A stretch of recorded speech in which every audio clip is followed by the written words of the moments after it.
आप पत्रकार साथी सब जागरूक और समझदार हैं। आप में जितने भी साथियां बैठे हैं, उन्होंने बीजेपी के एक एक नेता का पार्टी के सरकार में कैबिनेट मंत्री रहे गायत्री प्रजापति जी लगातार 7 वर्षों से लगभग जेल के अंदर है। आप पत्रकार साथी सब जागरूक और समझदार हैं। आप में जितने भी साथियां बैठे हैं, उन्होंने बीजेपी के एक एक नेता का, दिल्ली वालों का, लखनऊ वालों का समय समय पर स्टेटमेंट सुना होगा आपने,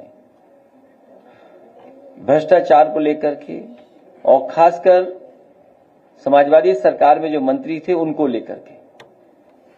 लेकिन जब इनको वोट की जरूरत थी तो उनकी पत्नी, उतने परिवार के लोगों को मुख्यमंत्री जी ने बुलाया और कहा कि आप समाजवादी पार्टी के खिलाफ वोट कर दीजिए, मतदान कर दीजिए, आपके सभी केस वापस हो जाएंगे।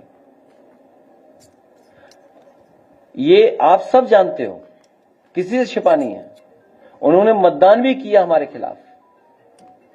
हमें कोई नाराजगी नहीं है उस परिवार से, उनसे कोई नाराजगी नहीं है, क्योंकि इस सरकार में सबसे ज्यादा दुखी अगर कोई है तो पीड़ित समाज के लोग ही हैं। कभी कभी सम्मान के लिए, कभी कभी इस बात के लिए भी कि शायद सरकार सच बोल रही है, उनका भरोसा कर करके। लेकिन आज भी प्रजापति जेल से बाहर नहीं हो पाए।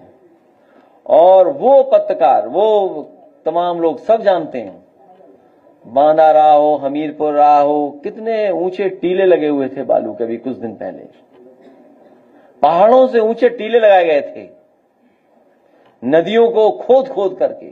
वो वीडियोज हैं, वो तस्वीरें हैं, वो किसी से छिपी नहीं है।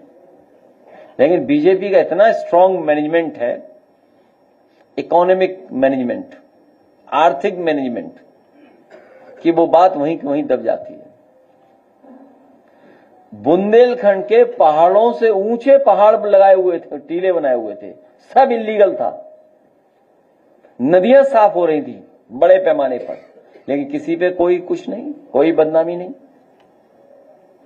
उन पे झूठा मुकदमा केवल एक पे नहीं लगा, मोहम्मद आजम खान साहब पे झूठा मुकदमा लगा, उन्हें भी न्याय मिलेगा। प्रजापति जी को भी न्याय मिलेगा एक दिन। रमाकांत यादव को जेल भेजा, पार्टी के विधायक कानपुर से, उन्हें जेल भेज दिया। और कानपुर में ही क्या देखने को मिल रहा हमें, कोई बहुत खासम खास भारतीय जनता पार्टी का है जो पकड़ा गया। छोटे छोटे अधिकारियों पे तो कार्रवाई हो रही है। बहुत बड़ा माफिया भैया वो कि हम नाम नहीं लेना चाहते थे, हमारा नाम आ रहा था उसमें। ये हमारा साथी एकदम कह रहा हो, ये सच है कि इस सरकार से केवल गरीब मुकाबला कर सकता है, गरीब लड़ सकता है। जिसका नाम लिया इन्होंने, उस पे इतने कागजात हैं, इतनी चीजें हैं कि सरकार की कुर्सी हिल जाएगी। सरकार की कुर्सी नहीं बच सकती। जैसे याद कीजिए, वो गाड़ी नहीं पलटाई थी, अपनी सरकार पलटने से बचाई थी। और आजकल तो हम लोग सैटेलाइट इमेजेस, गूगल अर्थ और अंतरिक्ष से सब चीजें देख